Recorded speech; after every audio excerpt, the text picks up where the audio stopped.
Bonjour à tous, c'est Julien pour votre critique du dimanche. Aujourd'hui, on s'attarde sur le jeu Splatoon. Splatoon, qu'est-ce que c'est? C'est une nouvelle licence faite par Nintendo. Nouvelle licence, je veux dire qu'on se ramasse pas avec les anciens Mario ou Zelda.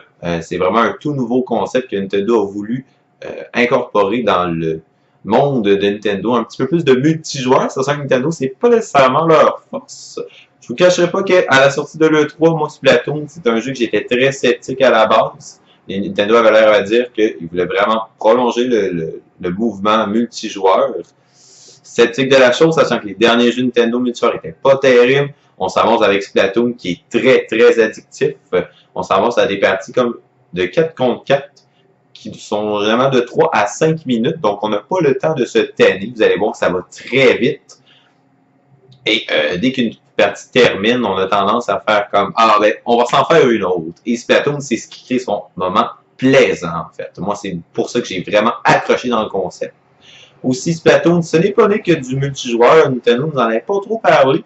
On a une agréable surprise avec le mode solo. Le mode solo qui est un beau mélange de plateforme et avec le concept de Splatoon, bien sûr, avec la peinture. On se retrouve aussi avec des boss un petit peu basés sur Mario Galaxy. Sur ceux qui ont joué à l'opus, sinon vous allez voir, c'est des boss quand même assez très dynamiques, des idées différentes avec le concept aussi de Splatoon. Donc c'est très agréable, c'est une bonne surprise de Nintendo.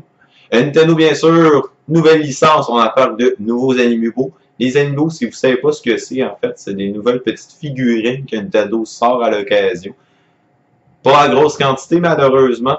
Pourquoi exactement, je ne pourrais vous répondre. Donc Splatoon, on se ramasse avec ces 3 belles petites figurines présentes-là. Ces figurines, qu'est-ce qu'ils vont vous servir? En fait, c'est des nouveaux modes challenge du jeu, en fond, pour prolonger votre durée de vie et pour avoir de nouveaux vêtements pour customiser votre avatar. Ce qu'il faut savoir, c'est que Splatoon, oui, c'est un multijoueur, donc comme tout multijoueur, c'est de créer votre avatar le plus possible, de lui donner des vêtements en fonction d'augmenter certaines capacités de votre personnage et de aussi lui faire acheter de nouvelles armes qui vont sortir au fur et à mesure que vous montez de niveau. Pour l'instant, les niveaux maximum des level 20, Nintendo, comme on va l'annoncer, c'est plus un prototype Splatoon, malgré que c'est la version finale.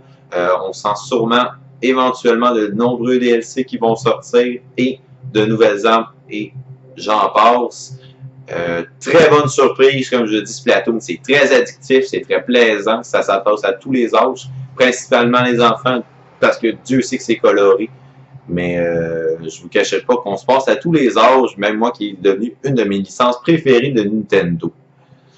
Ma note finale, je vous dirais, Splatoon se mérite, moi personnellement, je vais évoquer avec un 8.5, c'est quelque chose que j'ai très particulièrement apprécié.